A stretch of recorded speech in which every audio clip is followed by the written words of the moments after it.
Bismillahirrahmanirrahim. Assalamualaikum warahmatullahi wabarakatuh. Alhamdulillahirabbil alamin. Assalatu wassalamu ala al-mab'uthi rahmatan lil alamin. Nabiyina Muhammadin wa ala alihi wa ashabihi ajma'in.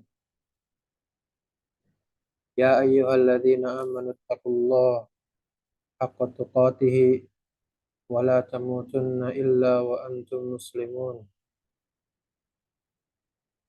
Ya ayyuhalladzina amanu taqullaha wa qulu qawlan sadida يصلح لكم أعمالكم ويغفر لكم ذنوبكم ومن يطع الله ورسوله فقد فاز فوزا عظيما فإن أصدق الحديث كتاب الله وخير الهدي هدي محمد صلى الله عليه وسلم شر الأمور محدثاتها وإن كل محدثة بدعة وكل بدعة ضلالة كل ضلالة في النار. Allahumma anfa'na bima 'allamtana wa 'allimna ma yanfa'una. Allahumma inna nas'aluka ilman nafi'an, rizqan thayyiban wa 'amalan mutaqabbalan. Allahumma inni a'udzubika min ilmin la yanfa', min qalbin la yakhsha', min nafsin la tashba', min da'watin la yustajabu laha. Allahumma ati nafsi taqwaha wa zakkiha anta khairu man zakkaha anta waliyuha wa mawlaha. Allahumma ya muallima Ibrahim alimna. Allahumma ya mufaqqih Sulaiman faqihna. Amma ba'du, alhamdulillah ya ikhwah fiddin, a'azzani Allah wa yakum. Dengan izinnya semata kita bisa melakukan ya, rekaman ini untuk melanjutkan sesi dari program yang dinamakan Sorofku yang dibuat oleh Anggota Education. Dan hari ini kita ada di sesi ketujuh, dan kalau di file presentasinya tuh file yang ketiga ya. Kita masih ada di file presentasi ketiga di bagian-bagian terakhirnya.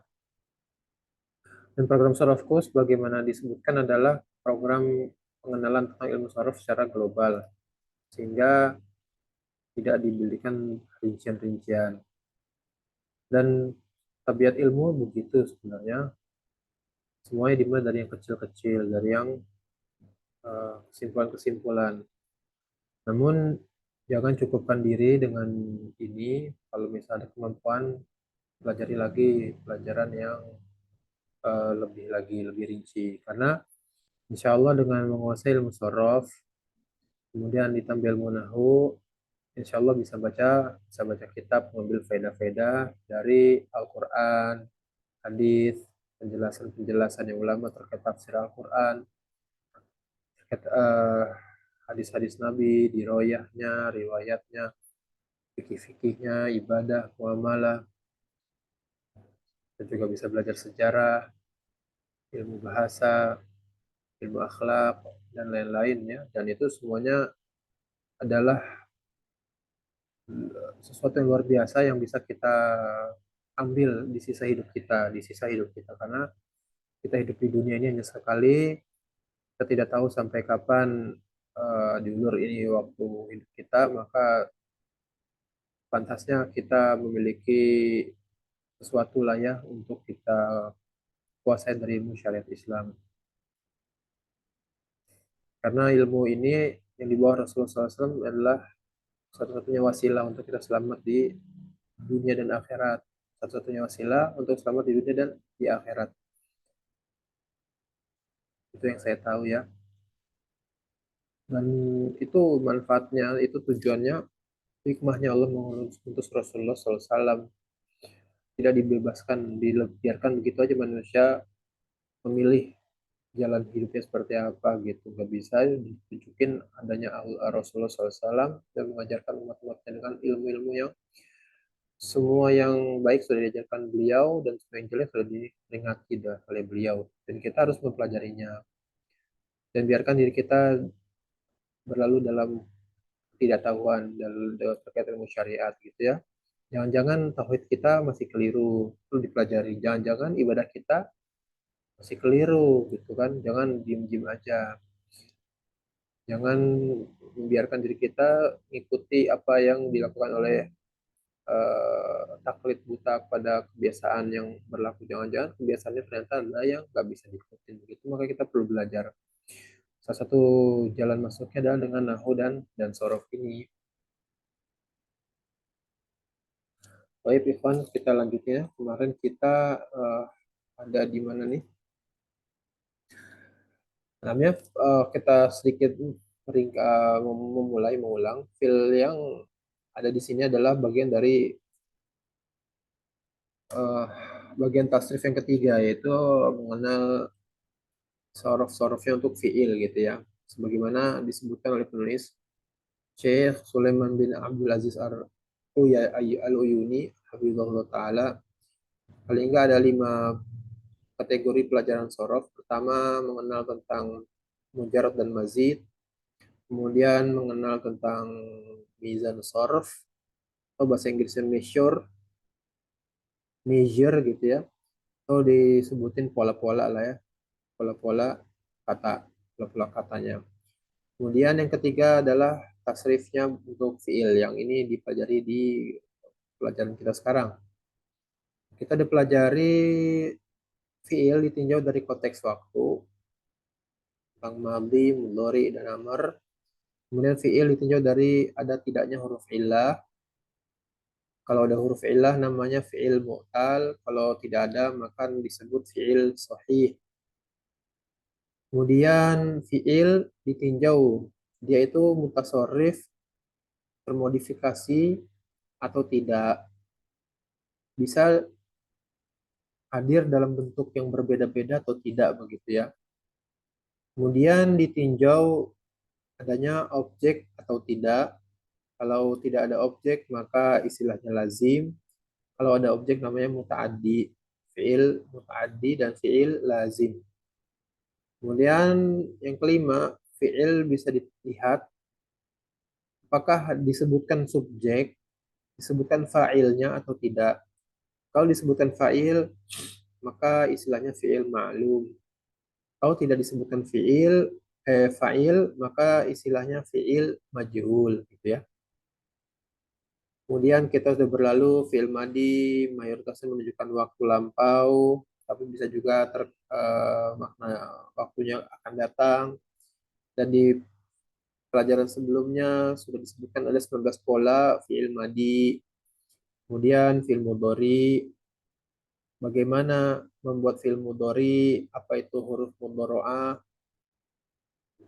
terus bagaimana kita bisa sebagai pendengar ucapan atau pembaca kalimat bisa memahami fi'il mudhari ini waktunya kapan gitu ya. Apakah akan datang sekarang atau berlalu, itu ada korinahnya.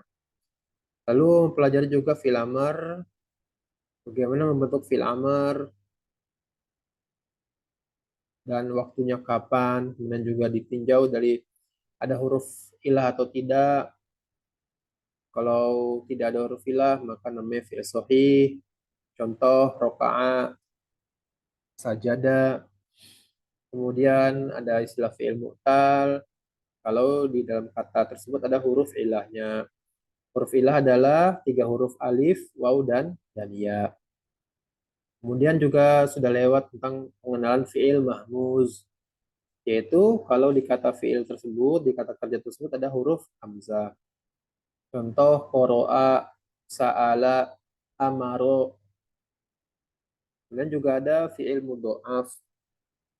Ini adalah kalau di dalam kata kerja itu ada huruf yang berganda gitu ya. Kalau fiilnya sulasi, maka pengulangannya di huruf kedua dan ketiga.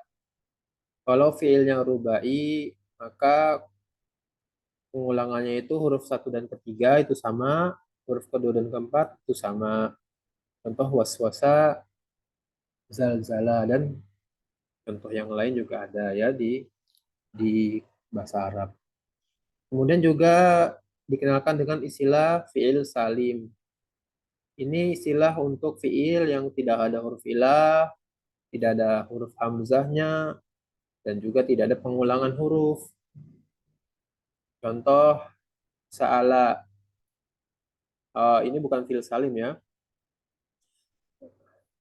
Sa'ala itu fiil sohih, tapi karena ada hamzahnya, maka dia adalah tidak salim ya, tidak salim. Sohih tadi, tapi tidak salim. Dan satu lagi tadi ada hazza, dia sohih tapi tidak salim karena dia mudhoaf. Lalu kita juga mengenal tentang huruf fiil mu'tal, ada kategori apa saja. Fiil mu'tal ada yang misal, kalau huruf ilahnya di huruf pertama, lalu yang dinamakan ajwaf, kalau huruf keduanya huruf ilah, lalu ada naqis, kalau huruf ilahnya ada di huruf ketiga, contoh dibaca di situ ya, sa'a, roma, sholla, ihtada, da'a. Huruf ketiga yang asli ya, huruf yang aslinya. Lalu ada istilah lafif jika huruf ilahnya ada dua di dalam kata tersebut. Kalau huruf ilahnya berseberangan, dipisah oleh huruf yang lain, maka namanya lafif mafruq. Kalau bersebelahan, maka dinamakan istilahnya lafif makrun. Dan tidak ada fiil yang semuanya huruf ilah. Kemudian ditinjau dari dia ada modifikasi lainnya atau tidak. Kalau fiil tersebut ada di bentuk madi, bentuk mudhari, dan bentuk amar, maka namanya mutasorif yang tam, ada tambahan tam. Kalau dia tidak bentuknya tiga, tapi hanya dua, misalnya hanya di madi dan mudhari, atau mudhari dan amar, intinya nggak lengkap, maka namanya mutasorif nafis. Dan ada jamid. Kalau jamid itu lawan dari mutasorif. Jadi kata kerja hanya di satu area waktunya. Kalau laisa hanya berlaku di fi'il madi, yaitu hanya fi'il mudhari. Hab, ta'al, hati hanya fi'il amr. Tidak ada area waktu yang lain. Kemudian disebutkan tentang fi'il lazim dan fi'il muta'addi. Fi'il lazim adalah kata kerja yang tidak membutuhkan objek, sehingga dia dinamakan lazim. Karena lazim itu artinya harus melazimkan ada fa'il, yaitu melazimkan ada subjek. Contoh, ada Zaidun, telah duduk Zaidun. Kata kerja ada telah duduk ini hanya butuh ditanya siapa yang duduk gitu ya. Kita tidak bertanya apa yang didudukin. Itu bukan objek ya. Ada Zaidun alal bilad, telah duduk Zaid di atas lantai. Atas lantai itu bukan objeknya. Kata kerja duduk hanya butuh dengan siapa yang. Adapun yang mutaaddi maka ada objeknya. Contoh, Sami'a Zaidun al-Qur'ana.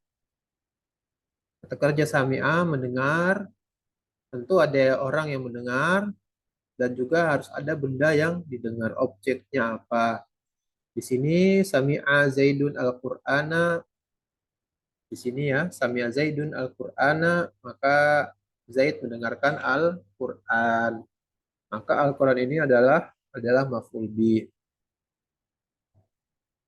Dan fi'il muta'addi ada 3 kategori, yaitu yang mengobjekkan satu benda, fi'il muta'addi yang membuat jadi 2 objek, membutuhkan dengan 2 objek, dan fi'il muta'addi yang membutuhkan 3 objek. Kemudian kita juga udah belajar. Nah, ini yang belum kita pelajari ya, belum kita pelajari. Ini pelajaran yang baru. Kita Bismillah ya dengan minta tolong kepada Allah. Kita baca satu persatunya. Keempat dari kategori fiil adalah fiil dilihat dari apakah dia, ini keempat ya, kelima ya terakhir. Dilihat dari apakah fiil itu disebutkan subjeknya atau tidak. Maka ada istilah fiil maklum atau bahasa lengkapnya fiil mabni lil maklum. Fiil maklum ya. Ini ada failnya. Jadi nanti di kata-kata dalam bahasa Arab untuk kata kerja ada pola-pola yang kalau polanya begini maka itu adalah kategori kata kerja yang maklum. Kalau polanya berubah lagi, ada pola khusus lagi, maka dia adalah pola yang ada di fiil majhul. Jadi dengan kita mengetahui polanya, harokat dan huruf-huruf tambahannya, maka kita bisa deteksi bahwa itu adalah kata kerja yang maklum atau majhul, sesuai namanya ya, maklum dan majhul. Maka di sini ada contoh.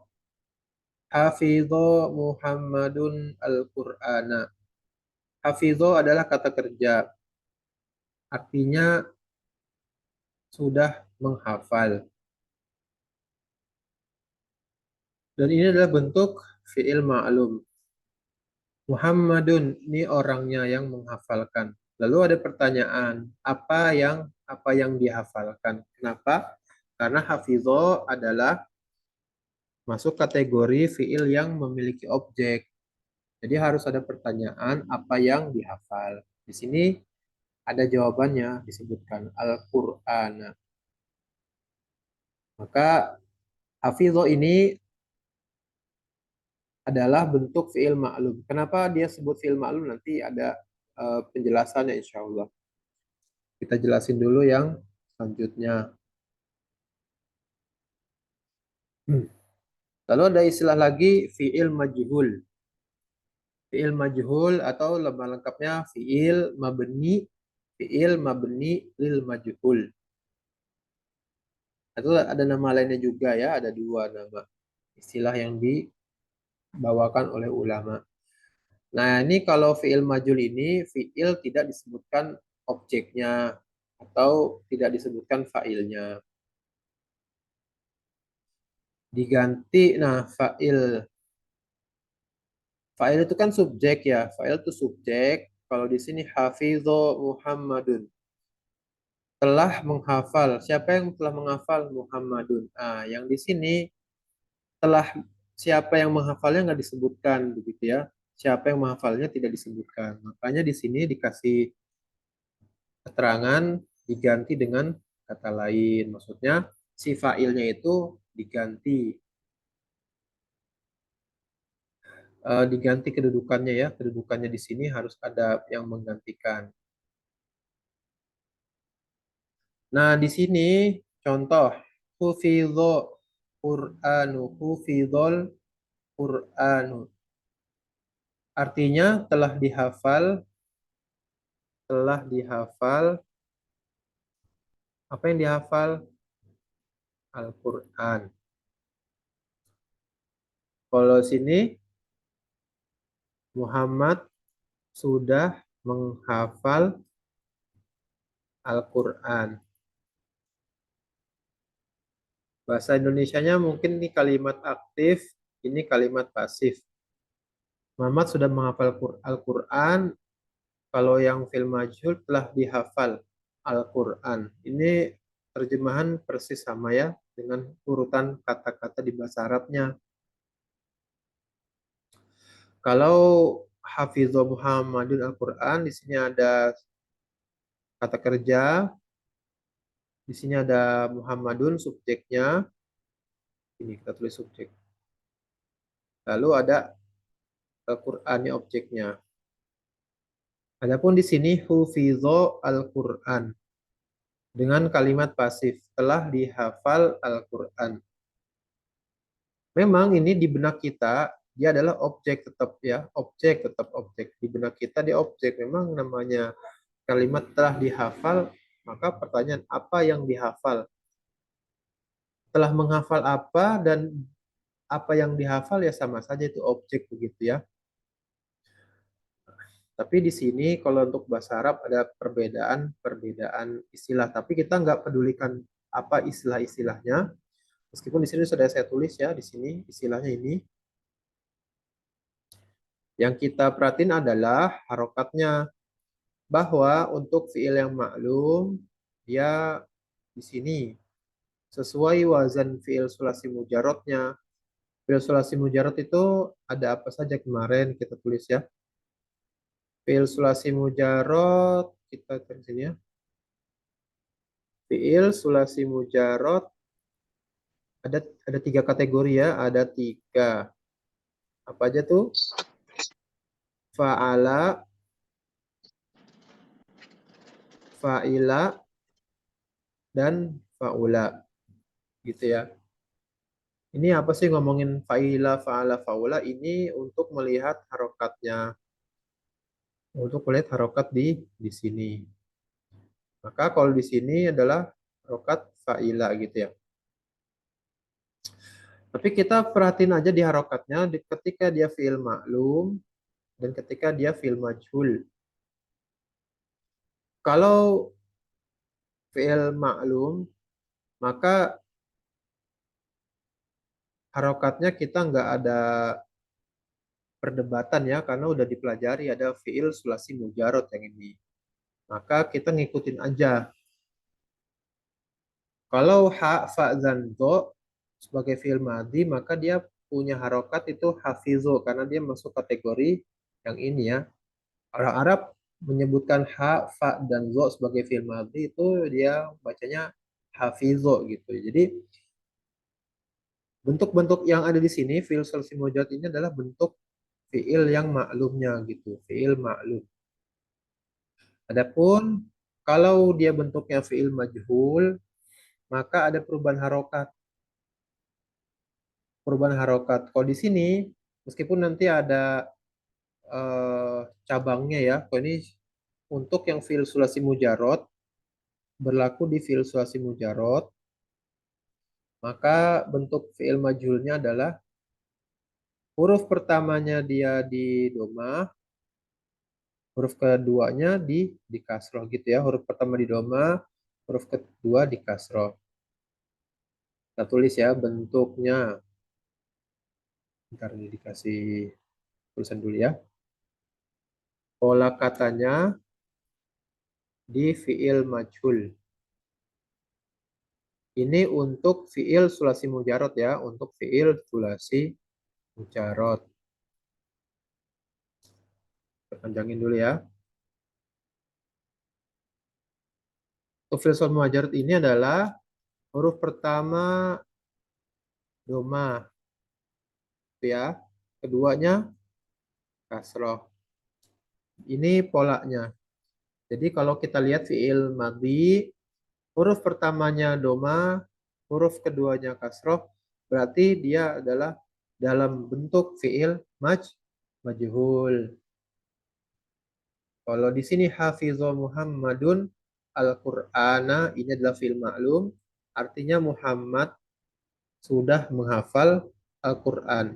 Muhammad di sini adalah subjeknya, siapa yang menghafal Al-Qur'an, di sini Al-Qur'ana adalah objeknya, apa yang dihafal. Adapun fi'il majhul atau kalimat pasif, maka tidak disebutkan subjeknya atau tidak disebutkan fa'ilnya. Tapi si fa'il ini gimana ya? Harus digantikan posisinya. Yaitu posisi apa sih? Setelah si hafizo ini ada fi'il yang harokatnya domah di belakangnya gitu ya. Maksudnya diganti. Maka tadi hafizo Muhammadun Al-Qur'ana. Al-Quran tadi harokatnya fathah. Al-Quran ini menggantikan si Muhammadun. Sehingga si Al-Quran dia menempati posisi Muhammadun yang harokatnya domah. Maka di sini kita lihat harokatnya domah juga. Dan ini maksudnya menggantikan. Tapi ya kita ulangin lagi ya, bahwa perhatiin ke harokatnya aja, karena sya'nu, sya'nuna itu adalah sorof ya, urusan kita di sorof. Ini ngomongin huruf belakang adalah bagian nahu. Saya sebutin karena terpaksa terlanjur saya tulisin ini ya, diganti kata lain. Tapi dilihat di sini bahwa untuk yang majhul, yang artinya kalau tadi Muhammad sudah menghafal Al-Quran, ketika dibentuk pasif atau majhul, maka kalimatnya menjadi telah dihafal Al-Quran atau Al-Quran telah dihafal. Tapi kalau terjemahan sesuai urutan kata-kata yang hadir dalam bahasa Arab kan kiri, maka diterjemahkan dulu hufizo telah dihafal. Apa yang dihafal? Al-Quran gitu ya. Pola katanya kita lihat untuk yang fil majhul, maka ini berlaku untuk fil sulsi mujarad ya. Huruf pertamanya doma, huruf keduanya kasroh. Maka kalau misalnya kita punya contoh kata lagi. Contoh kata lagi misalnya kita punya bahasa Arabnya darosa. Darosa, artinya belajar. Ini bentuk maklumnya. Bagaimana majhulnya? Huruf pertamanya doma. Huruf keduanya kasroh. Nggak ada kelihatannya. Huruf ketiganya tetap durisa gitu ya. Darosa itu artinya dia telah belajar. Kalau durisa, misalnya darosa itu dia telah belajar agama, gitu ya. Darosa Muhammadun, Muhammad telah mempelajari agama ad-dina. Pada kebingungan dihayal satu saja ya. Darosa Muhammadun, sebentar ya, ad-dina. Darosa Muhammadun ad-dina. Muhammad telah mempelajari semua agama. Semua pelajaran agama Islam.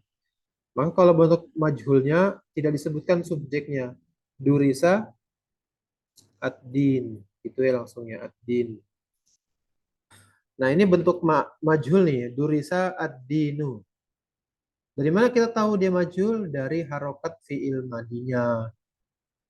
Yaitu huruf pertamanya doma, huruf keduanya kasroh. Ini nggak kelihatan ya. Sama komputernya nggak kelihatan. Gedein tetap nggak kelihatan. Kalau darosa Muhammadun ad-dina, dari mana dia kita tahu bahwa ini adalah bentuk kalimat fi'il ma'lum dari harokatnya gitu ya, dari harokatnya. Tapi kalau misalnya kita tanya, kita bilang, ini kalau di buku nggak ada harokatnya gimana? Dari di buku nggak ada harokatnya gimana bacanya, tebak-tebakan?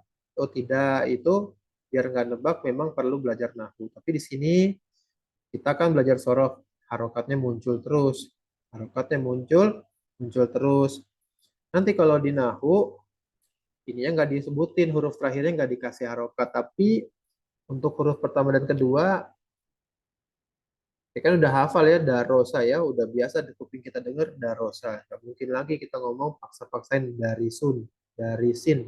Nggak bisa kan udah hafal, udah tahu ya. Tapi kalau misalnya ada kata-kata yang belum pernah kita baca, belum pernah kita lihat di kamus atau didengar, maka itu kita lihat kamus ya kalau misalnya kayak gitu. Maksudnya dilihat kamus dia apa? Untuk mendeteksi huruf keduanya nih harokatnya apa. Tapi di sini Darosa Muhammadun ad-dina dan Durisa ad-dinu itu dilihat dari mana? Dari harokatnya. Kalau fi'ilnya majhul, maka huruf pertamanya doma, kalau huruf dan huruf keduanya kasroh gitu ya. Huruf pertama doma dan huruf kedua kasroh. Adapun yang fi'il maklum, maka itu sebatas dari kamus, yaitu masuk kategori fa'ala atau fa'ila atau fa'ula. Tapi afan ya, aneh hapus ya yang fa'ula ya. Kenapa dihapus? Waduh, banyak kan yang hapusnya. Kenapa dihapus? Karena si fa'ula itu nggak ada ini ya, nggak ada fiil majhulnya. Dihapus ya, dihapus. Sip ya. Fa'ala dan fa'ila aja. Untuk wazan fa'ula tidak ada fiil majhulnya. Naam ya. Naam. Oke, kita kasih kombinasi sedikit nggak apa-apa ya Ikhwan ya. Kemarin kan kita udah belajar tentang fiil muta'ad, muta'addi. Waduh, berantakan nih. Fiil muta'addi ya, secara bahasa melampaui batas. Ada yang objeknya, ada yang objeknya. Dan fiil lazim itu adalah kata kerja yang tidak ada objek. Oke? Dan kita kembali ke sini fiil ma'lul dan fiil majhul. Ikhwan, fiil majhul hanya terjadinya pada fiil yang muta'ad, muta'addi. Fiil majhul hanya terjadi di fiil yang muta'ad, muta'addi, yaitu fiil yang ada objeknya. Kalau fiil itu tidak ada objeknya, maka tidak bisa diganti bentuk menjadi format pasif. Tidak bisa diubah jadi bentuk pasif atau bentuk majhul ya. Jadi adalah hanya fiil muta'addi, fiil yang kata kerja yang memiliki objek gitu ya. Dan ini saya kira cukup bisa dipahami ya. Kalau tidak ada objek, mau diapain? Kalau misalnya saya duduk, kan nggak bisa kita balik jadi diduduki. Saya duduk, bukan saya diduduki ya. Kalau saya menduduki, eh, apa ya kalimatnya? Saya menduduki bantal. Maka kita bisa ganti. Jadi bantal diduduki gitu kan, itu bentuk pasifnya. Saya menduduki bantal, maka pasifnya menjadi bantal didudukin. Tapi kalau misalnya kalimat yang tidak ada objeknya, bagaimana kita ubah menjadi bentuk pasif? Kalau saya duduk, bisa dibikin jadi pasif? Tidak bisa ya. Apa yang kita kita bawain kata apa untuk menggantikan subjek yang tidak disebutkan itu? Saya menduduki bantal, saya kan subjek ya, objeknya bantal. Saya yang nggak disebutin, jadi bantal yang menggantikan kalimatnya, kata menggantikan posisinya si saya. Tapi diubah jadi bentuk pasif, bantal diduduki. Tapi kalau kalimatnya sendiri sudah tidak ada objek, saya duduk, maka nggak bisa lagi dibuat jadi pasif. Itu juga ya logikanya fiil maklum yang mutaadi saja ya, fiil maklum yang mutaadi saja, yang ada objeknya, yang bisa diubah jadi majhul. Nanti ikhwan, bentuk majhul ini sebentar saya lihat halaman selanjutnya apa. Nah, ini bentar ya, belum belum masuk sini. Kan kita udah pelajari ini ya, ada berapa model fiil? Ada fiil mazid dan ada fiil mujarrad gitu ya. Kita hapus dulu ya tulisannya nih. Ada fiil mazid, ada fiil mujarrad. Pakai bahasa Arab ya. Mazid, ini lagi. Ma, mazid dan mujarrad. Mujarrad kan kita udah tahu ya, cuma 4 ya. Fiil sulasi T3, fiil mujarrad, apa tuh namanya? Mujarrad ada satu gitu ya. Fiil mujarrad, fiil rubai ada satu. Itu semua ada bentuk majhulnya ya kalau dia memiliki objek, itu syaratnya ya. Adapun yang mujarab juga bisa jadi bentuk bentuk apa tuh namanya majhul. Misalnya dari kita hapus aja ya mujarotnya ya, mazid aja. Dari wazan fiil mazid adalah af ala. Af ala, masih ingat ikhwan ya? Af ala. Ini adalah wazan dari fiil yang mazid ya, mazid ada tambahan hurufnya. Maka ini juga ada bentuk bentuk apa? Majhulnya. Kalau ini af'ala bentuk posisi asli adalah bentuk maklum, fiil maklum. Bagaimana dengan fiil majhulnya?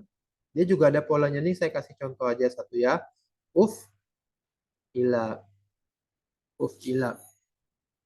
6 ya. Di sini af'ala harokat pertamanya fathah. Untuk yang bentuk majhulnya harokat pertama, huruf pertamanya tuh huruf pertama ya, benar-benar pertama di doma. Lalu huruf sebelum terakhirnya itu di kasroh. Contoh lagi, misal ada wazan istaf'ala. Kita kasih harokat dulu. Istaf'ala itu wazan fiil mazid. Kalau dibentuk majhulnya dia juga sama hurufnya, alif, sin, ta, fa, ala gitu ya. Tapi harokatnya berbeda. Di sini huruf pertamanya doma. Huruf pertamanya doma ikhwan. Lalu us sama, di sini doma, di sini fa-nya kan di sini sukun ya, fa-nya sukun, di sini juga sukun. Lalu huruf sebelum terakhirnya kasroh. Ya gitu. Jadi huruf sebelum terakhirnya kasroh semua nih. Ustufila, af'ala, uf'ila, istaf'ala, ustuf'ila, dan lain-lainnya. Ini akan ikhwan temuin secara lebih rinci pelajaran sorof yang praktikalnya, yang banyak prakteknya.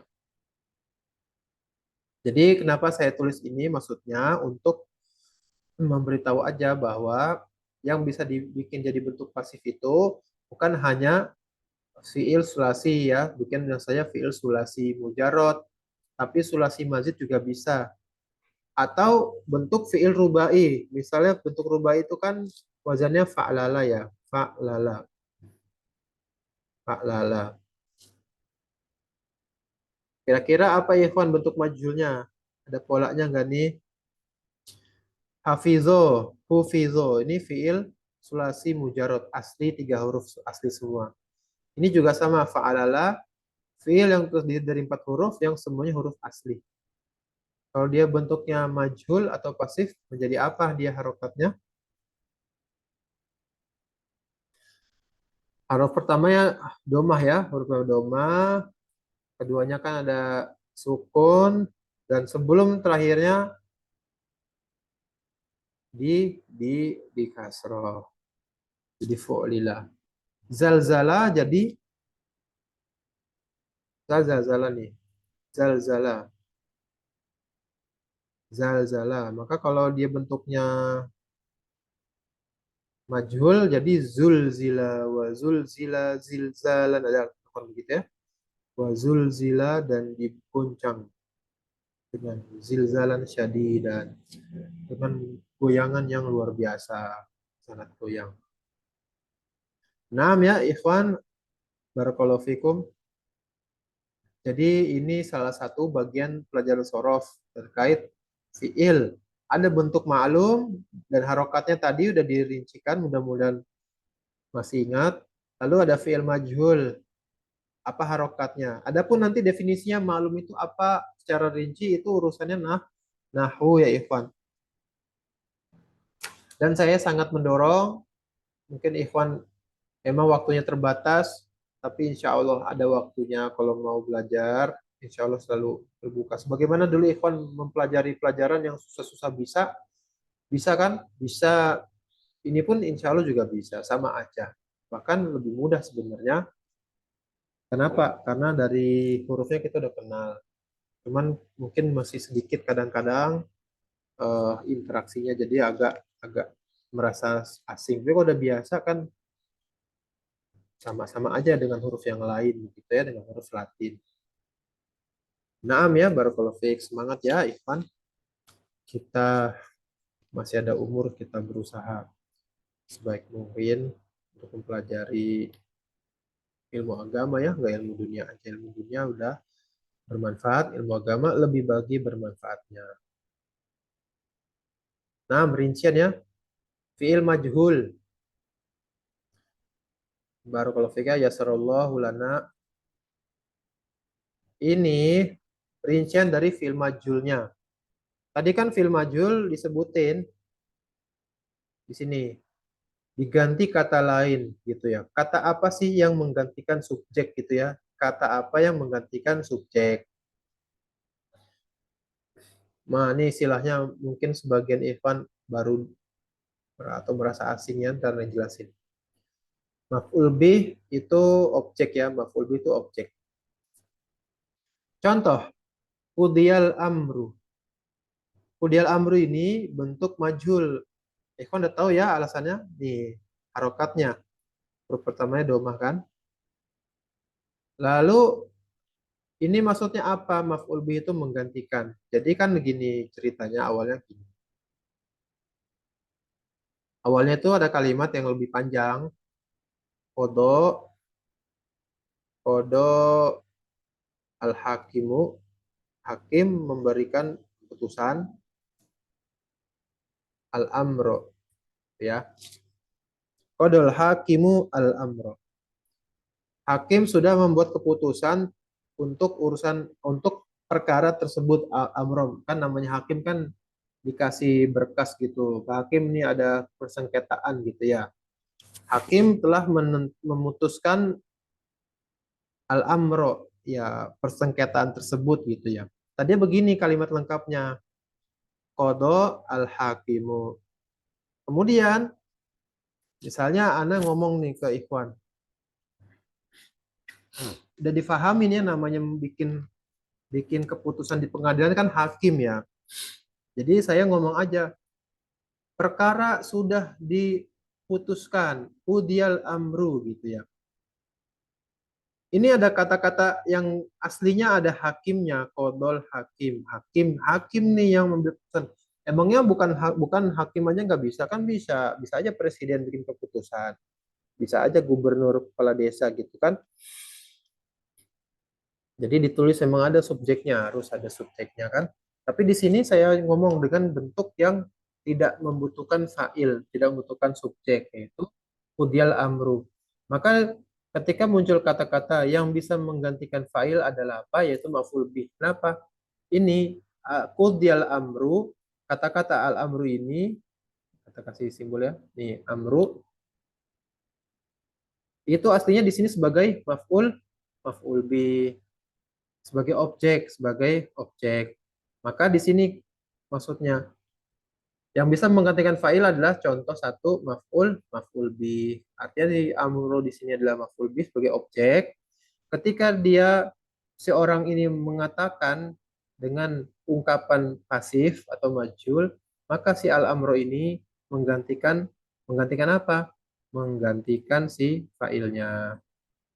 Fa'ilnya. Buktinya apa? Buktinya apa? Kalau misalnya tanya, emang buktinya apa? Ini buktinya harokatnya nih. Harokatnya kasroh. Yang tadinya di sini fathah, si amro ini si amr ya.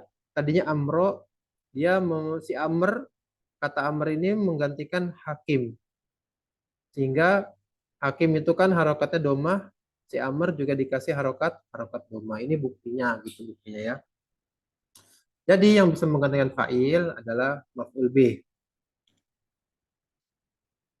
Yang kedua, maf'ul mutlak. Maf'ul mutlak itu adalah kata, gampang difahami insya Allah. Perhatiin ya. Kata untuk memberikan penekanan. Gitu ya. Ini sederhananya. Kata untuk memberikan penekanan. Atau rincian. Kita baca ya. Julisa telah diduduki. Julusun tawilun. Nah ini aslinya julisa dari kata jalasa. Dan jalasa ini dia itu adalah fi'il lazim. Aslinya dia nggak bisa dibikin jadi majhul. Aslinya nggak bisa dibikin jadi fi'il majhul. Tapi kenapa kok kontradiktif dengan ucapan yang tadi? Jadi gini, kalau kalimatnya begini aja, jalasa, satu dulu ya. Telah duduk, siapa telah duduk? Zaidun. Zaidun tahu ya Zaidun, nama orang. Kalau kata-kata jalasa Zaidun, Zaid duduk itu nggak bisa dibikin jadi pasif.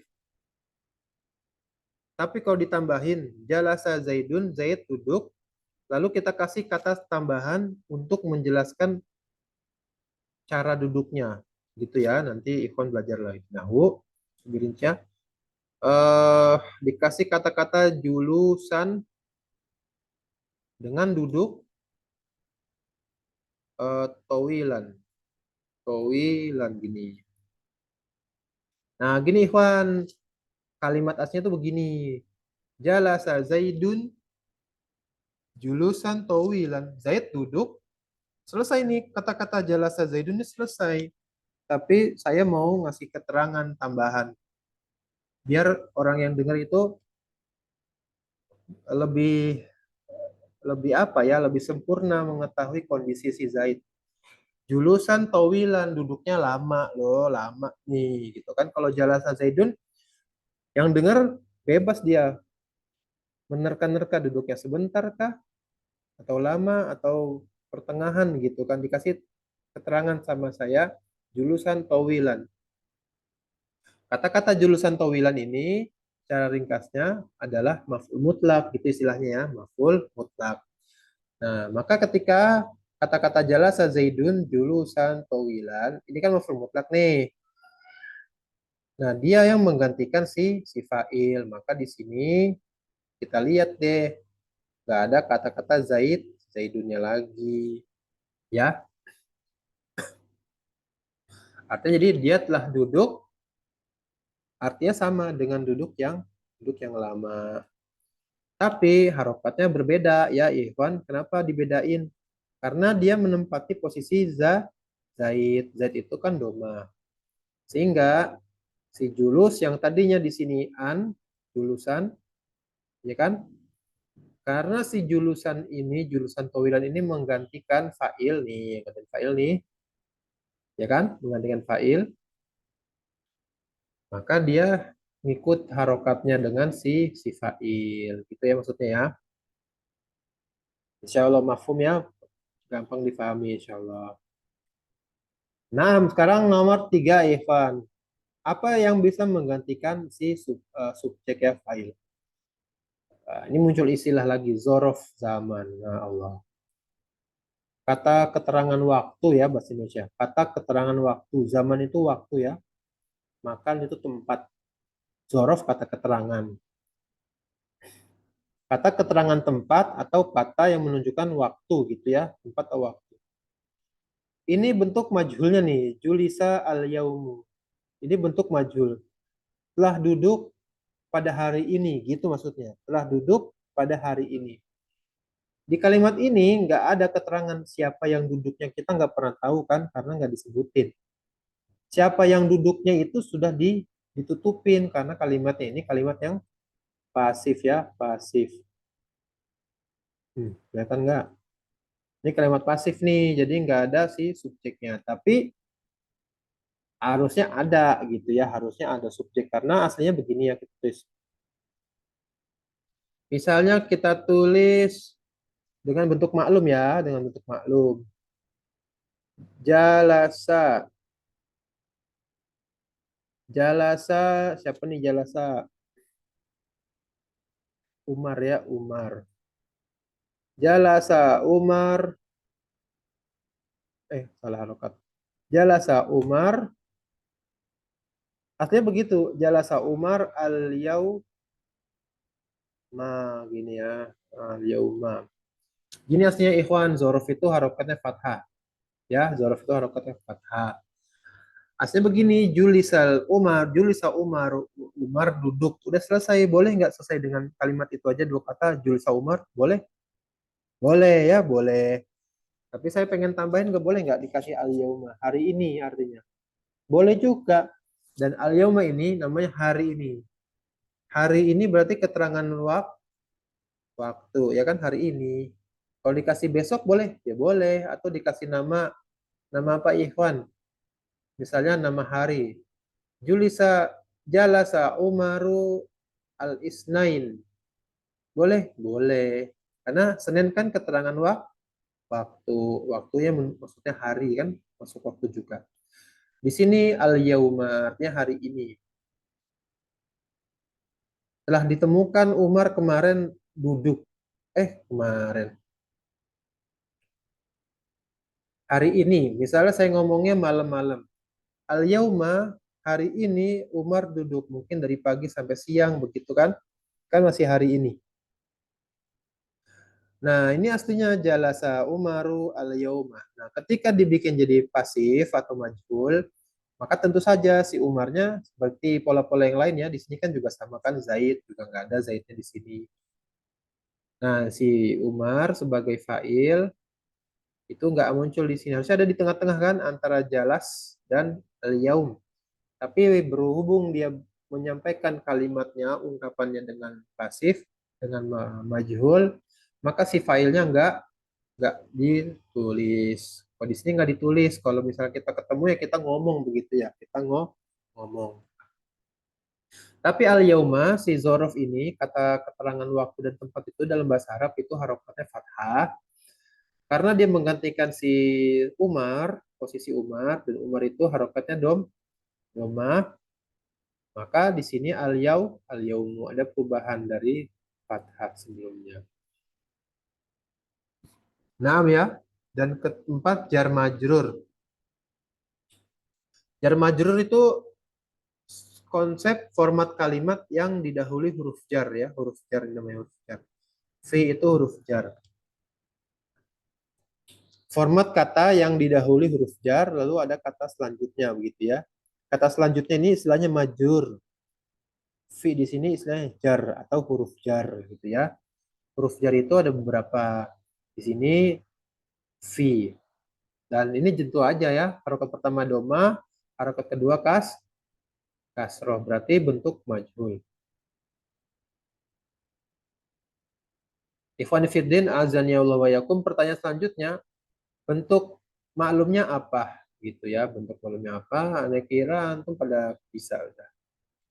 Jawabannya jalasa. Nama orangnya siapa? Siapa yang duduk? Afwan Ustadz, kalau julisa fil baiti itu setara terjemah bentuk pasifnya atau majhulnya itu apa Ustadz?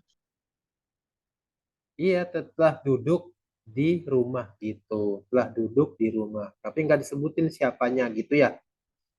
Kalau misalnya kita tulis jalasa Khalid gitu ya. Siapa yang duduk? Udah ketahuan Khalid nih. Yang duduk Khalid. Aslinya begitu. Fil artinya kan dia. Fil baiti.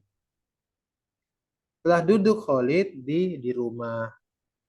Kalau kita Itu tulis kalau secara bahasa Indonesia itu bukannya kalimat aktif ya Ustadz. Kalau pasifnya kan biasanya diawali dengan kata di atau iya, diduduki atau terduduki. Biasanya kan gitu kalau secara bahasa Indonesia ya. bekas. Konsepnya kalimat pasif. Nah, iya betul. Iya kan yang tadi yang ini nih bentuk maklum nih. Bentuk maklum yang ini. Makanya ada bentuk apa? Ada ininya, ada failnya. Ini fail nih. Ada fa'il, ada subjeknya. Maka tadi kita baca, oh telah duduk Khalid ya, telah duduk Khalid. Bukan diduduki dan juga terduduki. Telah duduk, siapa yang duduk? Khalid gitu ya. Maka Khalid ini adalah orangnya, subjeknya gitu ya.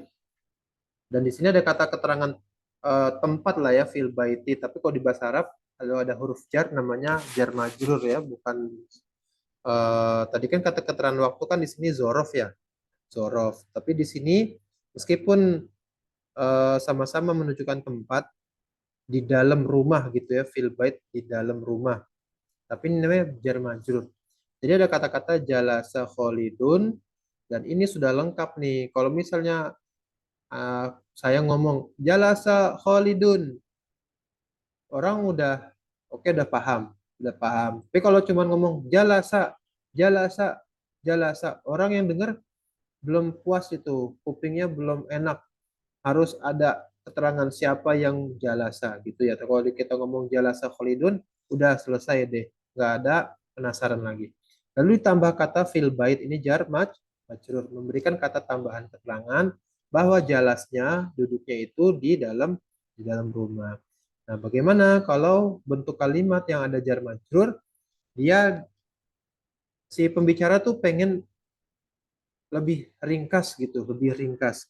Maka dia ngomongin aja, Julisa fil baiti. Julisa fil baiti. Telah duduk di dalam rumah. Siapa yang telah duduk di dalam rumah? Kalau kita ngomong ke orang, orangnya udah paham, oh rumahnya itu isinya Khalid doang gitu kan. Jadi nggak usah diomongin Khalid, udah ngerti orang kan. Atau kalau misalnya kita baca di tulisan, maka kata-kata Khalid ini harus muncul dulu sebelumnya, begitu ya. Harus muncul dulu sebelum di kalimat sebelumnya. Mungkin paragraf kan panjang gitu ya. Ada kata-kata Khalid keselip di situ. Nah, dibawain satu kalimat dimanapun, Julisa fil baiti, udah kepaham. Di kepala yang baca udah paham. Kalau misalnya belum disebutin, totonya muncul Julisa, yang baca pasti bingung gitu kan, nggak enak. Kecuali kata-kata misalnya, du'iya fil laili, telah didoa, telah apa ya, telah diarahkan doa pada malam-malam hari. Siapa sih yang diarahkan doa kok nggak disebutin? Bukan ya. Eh, Kalau da'a robba. Du'iya robbuhu. Telah berdoa kepada Tuhannya, telah diberdoakan begitu ya. Kepada Tuhannya telah diberdoakan. Siapa yang berdoa? Nggak tahu begitu. Atau kalau misalnya, tadi saya salah ngasih contoh tuh. Kalimat-kalimat yang kita nggak perlu ada sebelum atau sesudahnya, tapi kita tahu misalnya itu hanya Allah yang bisa melakukan, gitulah contohnya, intinya gitu.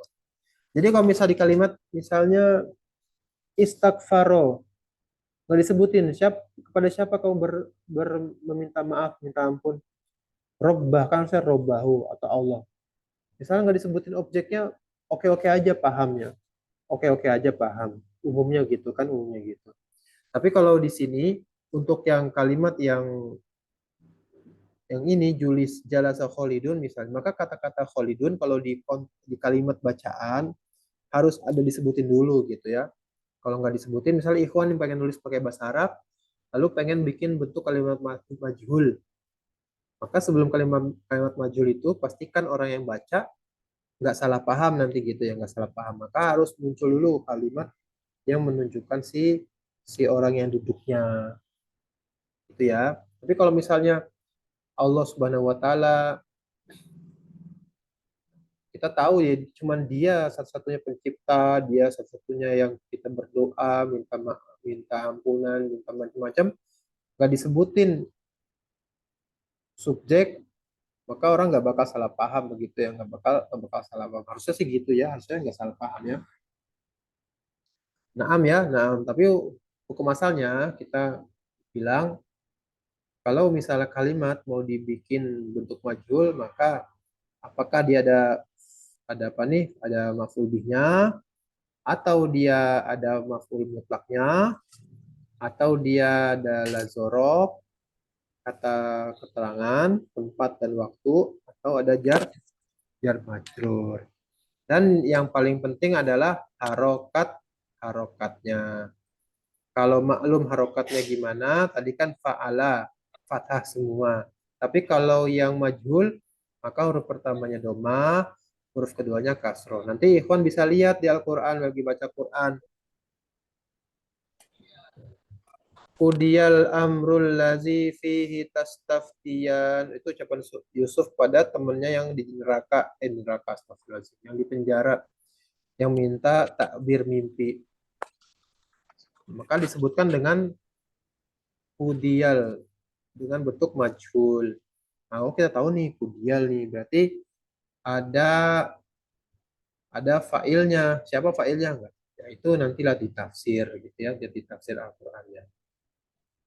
Nah, jadi kita kemana nih ya? Kita buka halaman berapa ya? Oh, ditinjau sohya atau ilah. Kita dari awal ya. Afwan Ustaz, boleh bertanya Ustaz? Iya, tanya kita Fadol. Gimana nih? terkait apa lazim dan muta'adi itu menjadi syarat nggak dalam buat majhul itu Ustaz? Fi'il lazim atau muta'adi Gimana syarat? untuk memajhulkan suatu fi'il. Mm-mm. Misalkan fi'il lazim itu apakah juga bisa dijadikan majhul atau gimana Ustaz?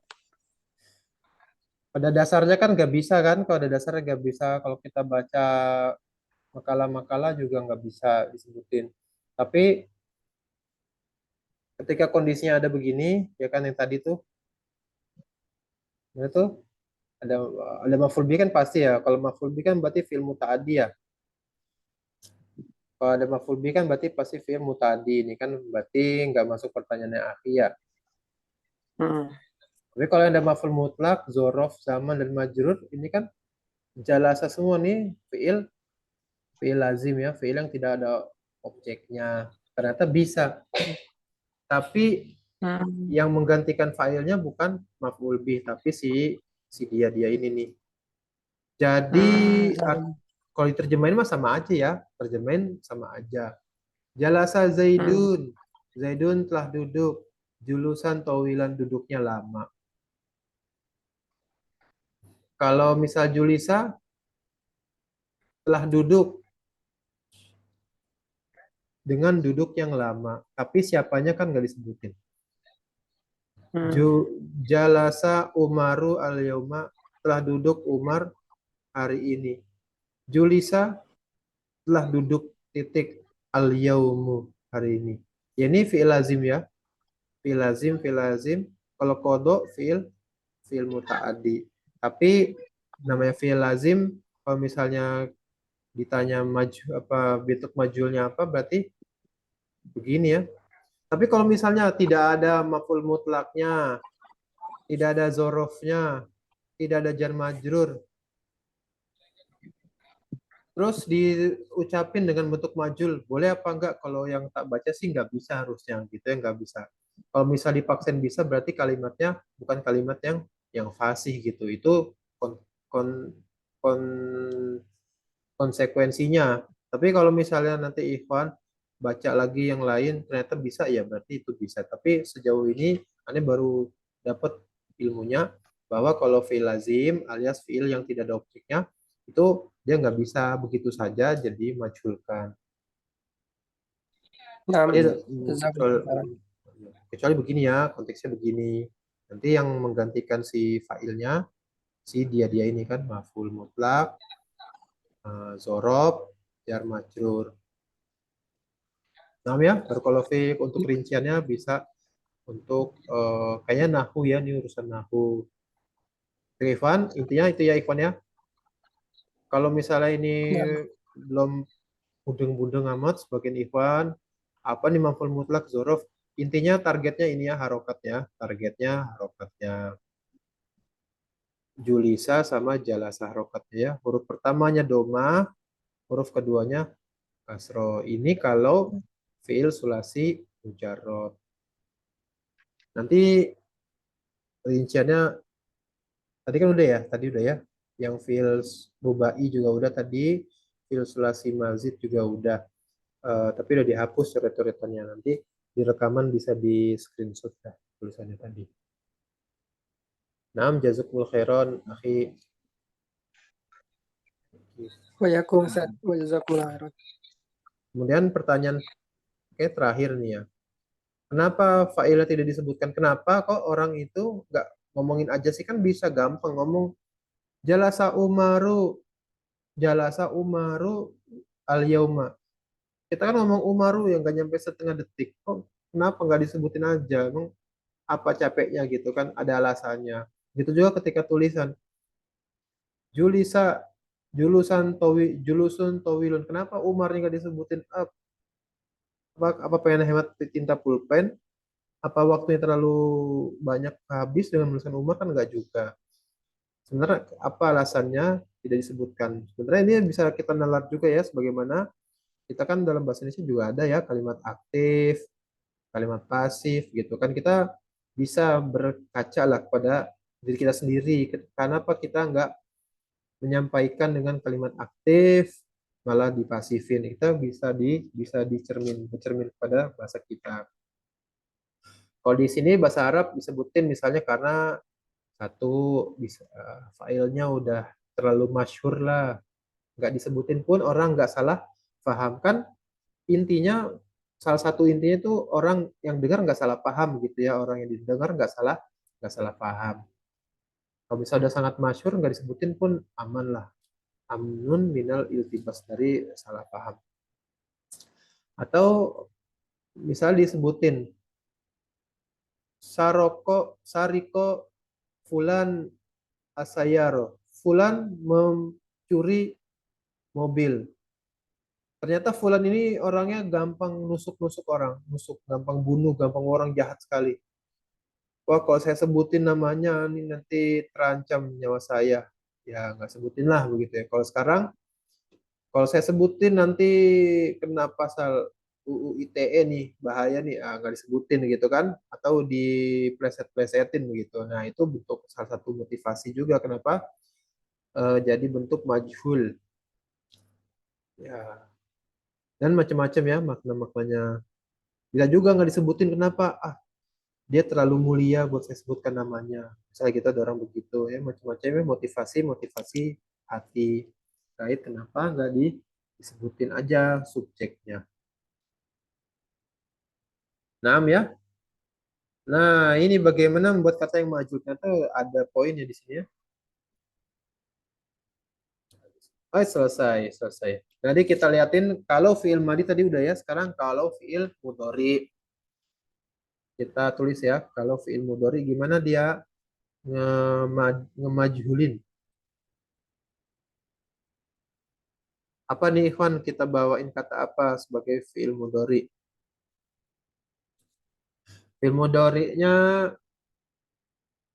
ya malu ya, ya malu kerja, ya malu melakukan amalan gitu ya. Kelihatan nggak nih kita gedeinnya?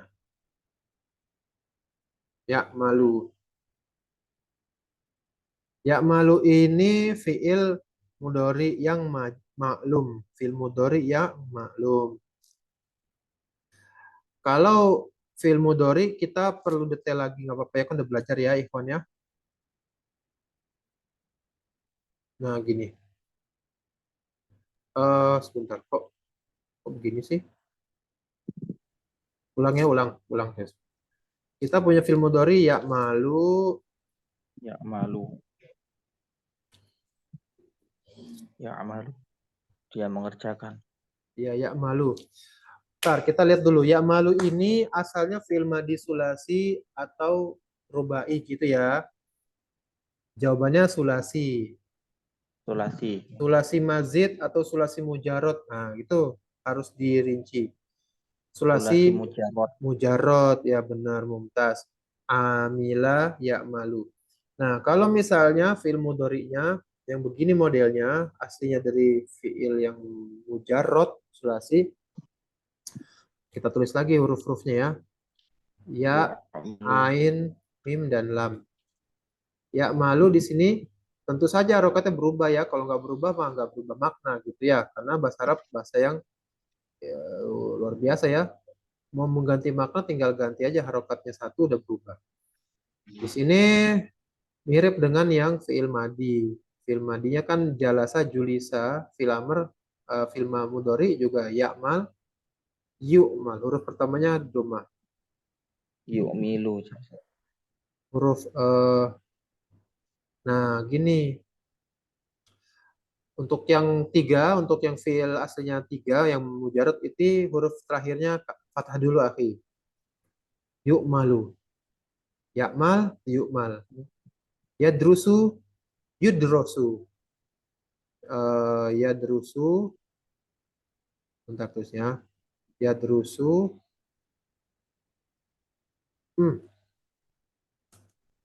Kita kasih harokat lagi. Ya. Ini apa nih? Yadrusu. Huruf pertamanya doma. Yu. Dalnya udah sukun kan? Kita tetap sukun. Yudros. Huruf ketiga tetap ngikutin pola sebelumnya. Ya'mala yu'malu, yadrusu, yudrosu. Jadi Yudrosu. Untuk yang fiil begini, yang aslinya sulasi mujarot, maka kalau dia dibikin majul, jadi pertamanya itu doma, huruf sebelum terakhir fathah gitu ya. Fathah. Oke. Jadi lain dengan yang fiil madi tadi Ustaz ya. Kalau tadi Iya, kan bacanya fu'ila, ini sekarang jadi yuf'alu.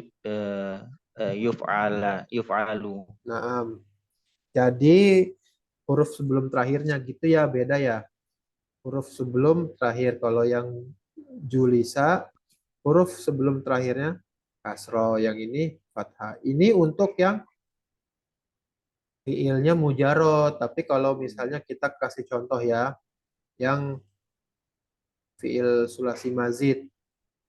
Ada huruf tambahannya ya, misalnya apa ya? Istakmala ya, istakmala.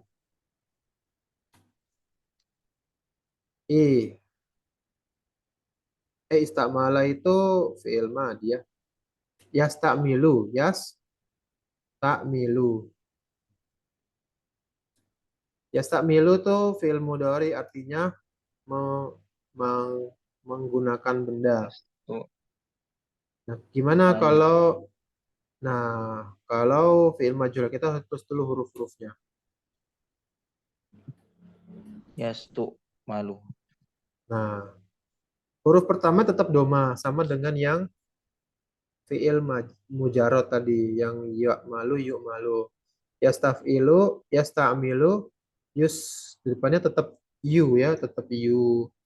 Huruf keduanya ngikutin di sini kan sukun sama sukun. Taknya di sini fathah, tetap fathah. Ainnya di sini sukun, tetap sukun. Nah, urusannya di huruf sebelum terakhir. Yustakmalu. Astagfirullahaladzim. Salah nih, salah.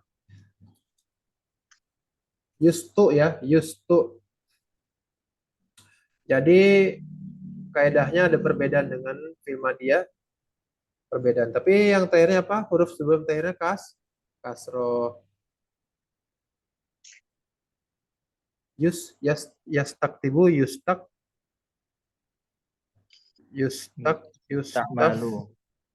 yustakmalu ya, yustakmalu. Aduh, salah nih. Yustakmalu di sini fathah. Yastafilu, yustaf'alu. Jadi harokat sebelum terakhirnya fathah. Itu sama ya. Ya malu, yuk malu. Berarti ada salah tadi ya. Salah ya, sama ya. Sama.